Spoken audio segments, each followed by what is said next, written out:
This is the third in our series of state natural areas, state parks, county parks, all kinds of interesting places within a reasonable distance from Reedsburg to come and visit, where there won't be any other people, probably, and certainly not within 6 feet. This is part of the Mirror Lake State Park, Ferndell Gorge State Natural Area.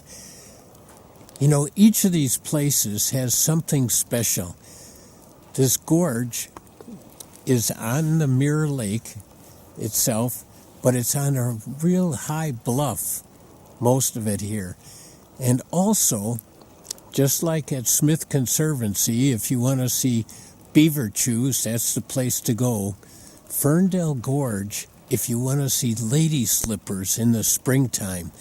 If you're a flower person and you want to see lady slippers, this is the place to come. And if you're just looking for great views over the lake on high bluffs, this is the place to come. You can see some of the sandstone outcroppings here already. And it all goes down toward Mirror Lake. Lots of trees down. And even though it's March 18th, we've got our snow. Usually it happens during March Madness, but there's no madness this year. Just the snow. The robins and the cranes and the red-winged blackbirds are always surprised. Pulpit Rock. Legend has it that one of the very early presidents came to the rock here and stood on the rock overlooking the lake and gave his speech, his campaign speech. Oh, I just couldn't resist stopping here and showing you this log bench. Just by chance, it fell and created this great bench here. A real Kodak moment, if anybody remembers Kodak, could happen here. Kids sitting on the log and getting their picture taken. Amidst all the fungi and the mosses on the log. New snow helps to create wonderful track patterns. So here we have a 2-2 pattern. 2 small ones, 2 little bit bigger ones. And it's just hopping along. And that's the perfect pattern for squirrels, 2-2 like that. Rabbits would have the same size and about the same distance in between, except those 2 front ones, which are front paws, even though they're in the back, would be a 1-1 pattern, and then 2 back feet for a rabbit. Oh, these are great. Great learning patterns here. We are up quite high here. Makes me nervous just getting close. And you can see the sandstone layers across the gulch here. Once again, we believe that this was formed from the breach in the ice dam on the glacial Lake Wisconsin about 12 to 15,000 years ago. It just, when the ice dam broke, it rushed down and wore away the channel in the Dells and in Mirror Lake and sometimes at Harchie here. Here's the end of the trail. We're at Pulpit Rock now. We are up quite high. And there's part of Mirror Lake down there. This is Pulpit Rock we're on. And you can see across the way there, the sandstone bluffs again.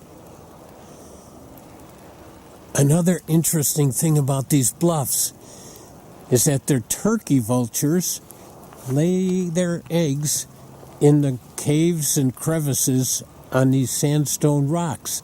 They don't really make nests.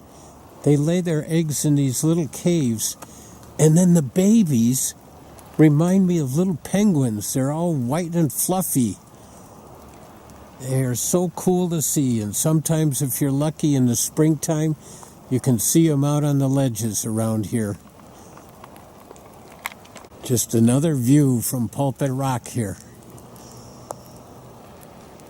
You can get to this from the lake also. Park your boat down below, and there's trailways that lead up to here from the lake. And lots of snow on here, and I'm not going any farther because I'm afraid of slipping. Mirror Lake is our closest state park. And it really is pretty close. It's like a 20-minute drive from Reedsburg. And it's a wonderful place.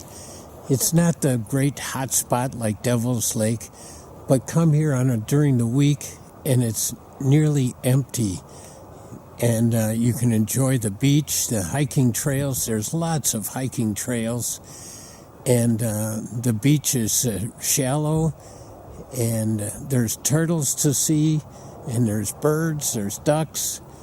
It's just a great place to be. There's very interesting hikes around, Echo Rock, all kinds of things here. It's a great place to come. Here is the main part of the lake. We're at the very end of it here. And as you can see, there's a little stream coming into it here.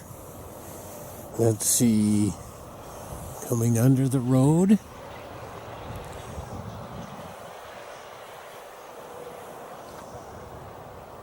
And if we could get out here a little further, you could see that that stream is bringing in a lot of sand into the lake and creating a bit of a delta out there.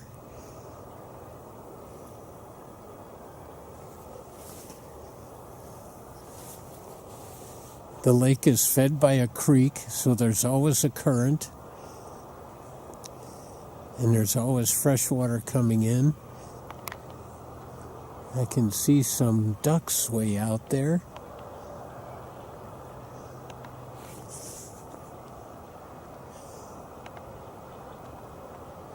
Oh yeah, there they are.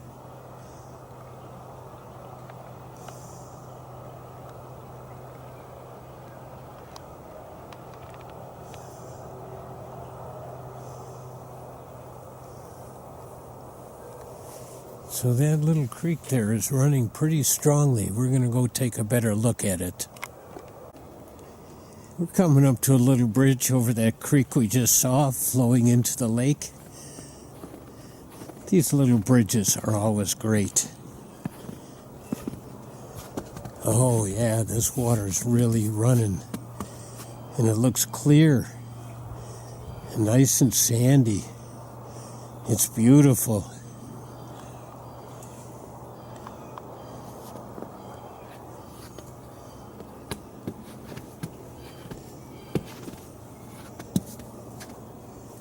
Oh, it's great to see these beautiful, clear, free-flowing creeks.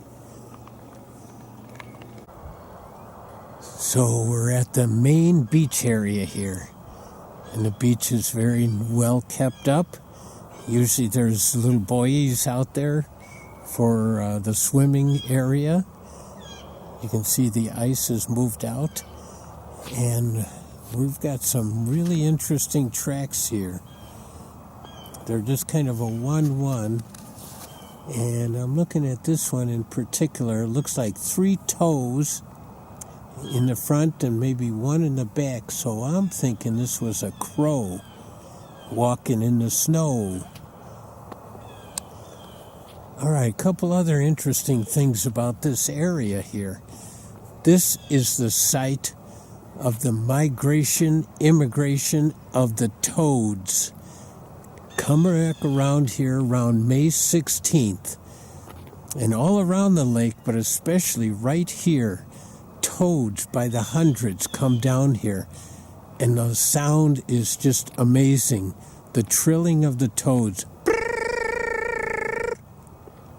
It is so loud. And the toads are in couples out here, and they're mating. And it's easy to catch them, but please don't. Just leave them alone. We want them to mate and to lay eggs. So maybe a couple days later, out here, the eggs will be all over around in this shallow area here. And the toad eggs are in strings. Frog eggs are usually in globs. The toad eggs are in strings. And you can see little black dots, and those are the tadpoles that are going to hatch out. Within a couple weeks, they hatch out. And then by July, they're swimming around, and there's just thousands of them all around here. And when I bring kids out here, they love to make little lakes and little moats and things like that and put the toads in them. And I say, please do not do that. Because then they get caught in the sand and then they die. And I know that thousands of them get eaten anyway, but I don't want them to increase that number just because of carelessness. The other thing about this sandy area here, up there, there's a sand volleyball court and a sandy beach, but that's where the turtles love to lay their eggs. So many summers in the early spring again, we found baby turtles here. And the predominant turtles around Mirror Lake are painted turtles. They're real common, but then there's some snappers too. And so those are the two dominant kind of turtles that we've found here. Now, as I'm standing here, I'm seeing some great tracks. Oh my gosh, look at those tracks. Those are great ones. Where is it? Oh, there. And they are so big. I'm thinking these are great blue herons, which makes me think also that many times we see green herons along the shore here. And green herons are like blue herons, except they're much smaller. And they're less likely to be seen in different places. Oh, I'm seeing something swimming out here. Let's see what that is. I'm not seeing it here. Well, whatever that was, we didn't get it. I'm just thinking about another great thing about this lake is there's shelters. Well, not really shelters, but habitats that fall into the water, the logs. And there's logs all along the shore where the turtles hang out. So you can go along in your canoe or kayak and look for turtles. And usually if the sun is out, you'll find some. The lake is also a no-wake lake. So there's motors on it, but they can't go fast. So you don't have any water skiers out here. It's just a great lake to bring kids, to bring a canoe, to bring a kayak, and spend a day looking at wildlife. And there's, as we saw in Ferndell Gorge, you can paddle down that little area and have those bluffs all around you. It's a great place to be. There is a rental place here too. You can rent a canoe or rent some kayaks. In spite of the snow, here's some ferns that are green. Ferns are some of the good guys in the woods. They're nice understory cover, and there's all different kinds of ferns. So it's nice to get to know them, get to be friends with a fern.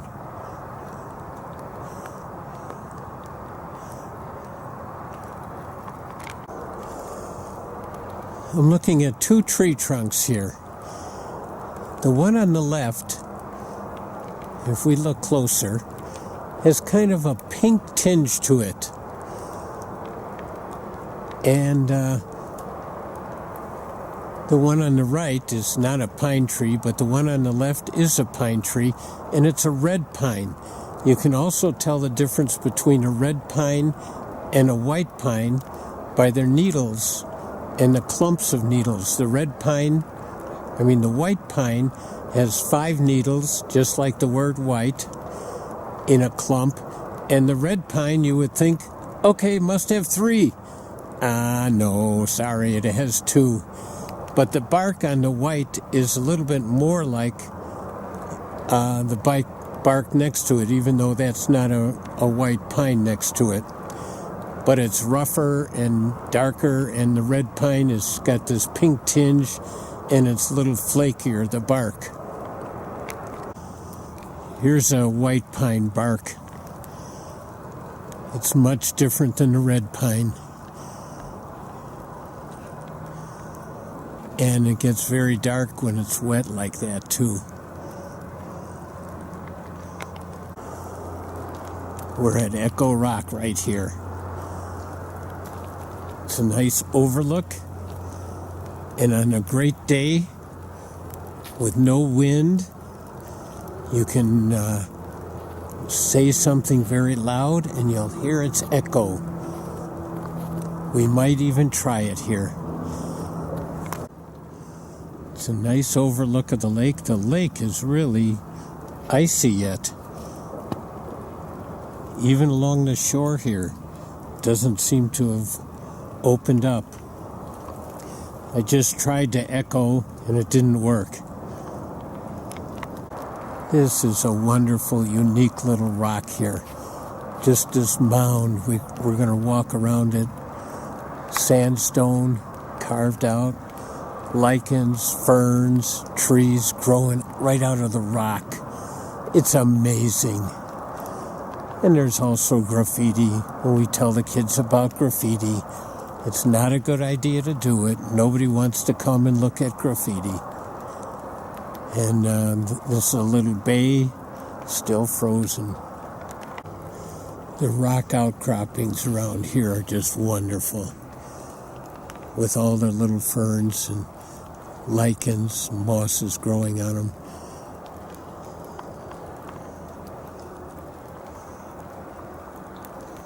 This tree is huge, and the roots are all over there. It's just a huge white pine, the kind the lumbermen 100 years ago would cut down and send it down the Wisconsin River. This kind of growth is amazing. These little trees growing right out of the rocks, all these lichens, mosses, and the ferns. This is great stuff. This is amazing.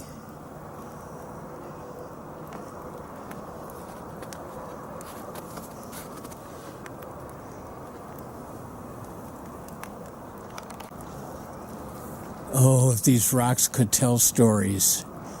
All those smooth little holes there, from raging waters and stones twirling around in them, from when the big glacial Lake Wisconsin dam breached, and the waters came rushing down and formed this.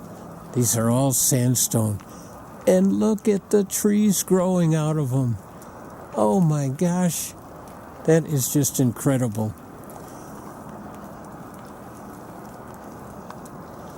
And the lake is right down below here, a steep hill below. What a scenic place. Look at those roots. Just seeking out places where they can get water.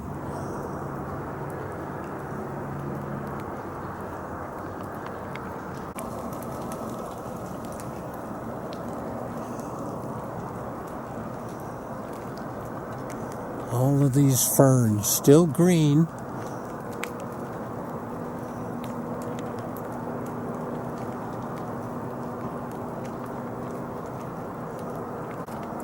One last thing about this big rock here. This tree started out underneath that ledge and just grew around it. Oh my gosh. And we don't give plants any credit for any kind of intelligence. Right along in this area, in the springtime, one of the spring plants that comes up in this area is called bloodroot. You know, names are funny things. How do things get certain names? But bloodroot, once you know why, it's obvious. Because if you take a root of the bloodroot plant and just cut off a little piece, I'm not saying it's okay to do that, but if that happens or it breaks, you can see the root turns kind of a blood red. And then it just becomes obvious that that's why it's called bloodroot.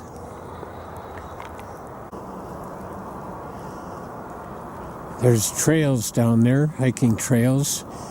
They lead through some wonderful little areas. And here's a new bridge that's been put up. It's a great bridge. It's up high and it's got a great view there. We're on the bridge now. Looking down, out toward the lake. Nice hiking trail down below there. We're way up. This is the view from the other side of the bridge. Great trails out that way, with bluffs and prairies and woods. A lot of hiking out here at Mirror Lake.